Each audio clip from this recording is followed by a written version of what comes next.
स्वामी जी, आपने कोई police complaint कराई है? हाँ, मैंने पहले इन्फॉर्मेशन दे दी, एसएचओ को टेलीफोन कर दिया। और शुरू में तो उनका बयान आया था कि आप क्यों आते हैं फिर इनको समर्थन देने। ये एसएचओ की बता रहा हूँ, वो भी रिकॉर्डिंग है। और उसके बाद जिसकी ड्यूटी लगाई उसने बताया, महाराज जी मैंने रिकॉर्डिंग कर ली, रे सूचना दी है। कि तुरंत बाद टेलीफोन आया कि भाई कहाँ है आप, किधर से आ रहे हो, कौन सा रास्ता है, हम पुलिस भेजेंगे। तो इस प्रकार का वाक़या हुआ है। हमने चुनाव इस्तीफा देते माहौल हमने बनाया था कि आदमपुर को इस बार परिवारवाद से मुक्त कराएंगे और एक यहाँ का स्थानीय सामाजिक व्यक्ति जिताकर इस जनता को इससे निजात दिलाएंगे। वो पूरा माहौल बनता चला गया। कुलदीप उससे घबरा गया। घबराते घबराते उसने कुछ लोगों को हमारे साथ लगा दिया। उन्होंने चुनाव हमने लड़ाने का उनको फैसला किया। बड़ी ताकत के साथ हम आगे बढ़े और रात को सेटिंग करके सवेरे मुझे रोक दिया गया कि महाराज जी हम चुनाव नहीं लड़ेंगे। ये भी मेरे पास रिकॉर्डिंग है। हमने कहा भाई चलो नहीं लड़ते तो अपना टाल कर दो। हमने शाम को फैसला किया। अब मेरे से मीडिया वाले ने पूछा था, एक पत्रकार रस्ते मिला था कि आपने इंडियन नेशनल लोकदल का ही फैसला क्यों किया।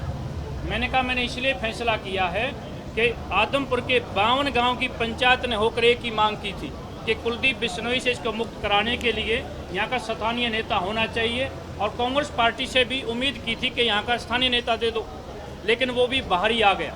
अब बसता कौन है? चौधरी कुडाराम नंबरदार जी बसते हैं, जो स्थानीय हैं, सामाजिक हैं। पहला फैसला इस बात को लेकर किया गया है। दूसरा फैसला, किसान की बात सब करते हैं, लेकिन पूरे हिंदुस्तान में केवल मात्र एक विधायक चौधरी अभय सिंह चौटाला जी ने किसानों के लिए अपना पद खो दिया और बीच में जाकर बैठ गए। ये सबके बीच की बात है। अगर कोई किसान और मजदूर की बात करता है, चौधरी ओम प्रकाश चौटाला जी के द्वारा सत्ता में रहते हुए समाज के द्वारा के लिए करवाए गए कार्यों का अगर मैं चर्चा करूं, इस सूरज को दिया दिखाने के समान होता है। गांव का, देहात का, जवान का, किसान का, महिलाओं का, खिलाड़ियों का, अधिकारियों का, कर्मचारियों का, मजदूरों का कार्य किया गया है। तीसरी बात, हमने इस चुनाव में कहा है कि अरविंद केजरीवाल हरियाणा प्रदेश का दुश्मन नंबर 1 है। पंजाब में सरकार बनाना चाहता है और हरियाणा के लिए कहता है कि मैं एक बूंद पानी नहीं दूंगा अगर मेरी सरकार बन जाए तो। उसने उसी बात को सार्थक किया। पहला प्रस्ताव पास किया कि हरियाणा को पानी नहीं दूंगा।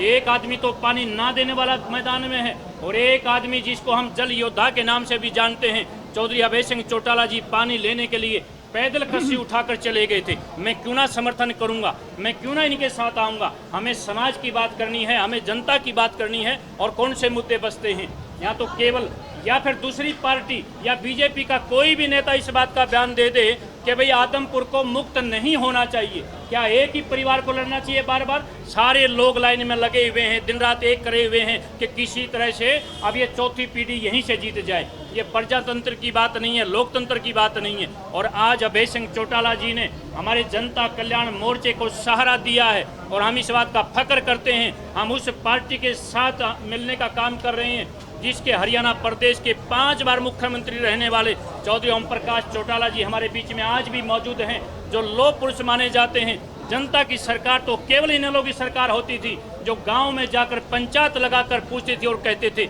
आज के मुख्यमंत्री के निवास पर कोई जाकर दिखा दे, कोई गांव में बुलाकर दिखा दे, कोई साइन कराए तो कागज फेंकते हैं, कोई फोटो उतरवाए तो उसका मोबाइल तोड़ते हैं, अगर कोई और कुछ बात करे उसको धक्के मारे जाते हैं। मैं क्यों ना इन लोगों को समर्थन दूंगा? मैं जनता के लिए काम करता हूँ, महात्मा हूँ, मैं आत्मा पे चलता हूँ। आज मेरे ऊपर हमला किया गया है। कुलदीप बिश्नोई जी के समर्थक बार बार बाई नेम उस पर लिखते रहते हैं कि बाबा जी आपको वापस नहीं जाने दिया जाएगा। अब मैं कैसे डर सकता हूँ? साधु संत कभी वापस नहीं मरते हैं। संत शेर और सुरमा आगे आगे बढ़ते हैं। जन्नी जने तो भक्त जन याद आता या सूर, ना तो जन्नी बांजरे कहें गवाए नूर। मैं बाजी लगा कर आया हूँ और मेरे 10,000 पदाधिकारी हैं, पूरे हरियाणा प्रदेश के आदमपुर के अंदर रहेंगे। यहाँ कोई हमारा पहचानने वाला नहीं है क्या? जानने वाला नहीं है क्या? क्या यहाँ पर युवाओं की फौज नहीं है? सामाजिक लोग नहीं है? मेरे को सरेआम रोड के ऊपर पत्थर मारे गए, गाड़ियों के शीशे तोड़े गए, हमारे आदमियों को चोट लगी है। पुलिस को मैंने बाकायदा पहले इन्फॉर्मेशन कराई है। हमारा क्या कसूर है? आपके माध्यम से हम ये कहना चाहते हैं, बताना चाहते हैं, पूरे हरियाणा प्रदेश की जनता इस बात को देखे कि आदमपुर में किस प्रकार का माहौल बनाया जा रहा है। सारे लोग मिलकर, कम से कम 25 लोग हैं। बेटा मेरी गाड़ी तो आगे थी ना, तब तक निकल गई। पिछली सारी गाड़ियों के शीशे टूटे हुए हैं। अभी चौक की बात है, रिकॉर्डिंग भी करी है, वहाँ पर कोई मीडिया वाला भी था वहाँ पर। शायद हरियाणा भाईचारे वाला था, उसने रिकॉर्डिंग करी बाकायदा। तो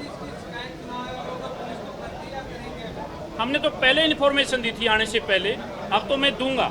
हमारी तो जान को भी खतरा है। लोकतंत्र में हमारा भी हक अधिकार है कि हम जनता की भलाई के लिए ऐसे प्रत्याशी को चुने। एक आम व्यक्ति को नहीं चुनने देना चाहते हैं, किसान व्यक्ति को आगे नहीं आने दिया जाता है। ऐसी ये जोर जबरदस्ती कैसे हो सकती है?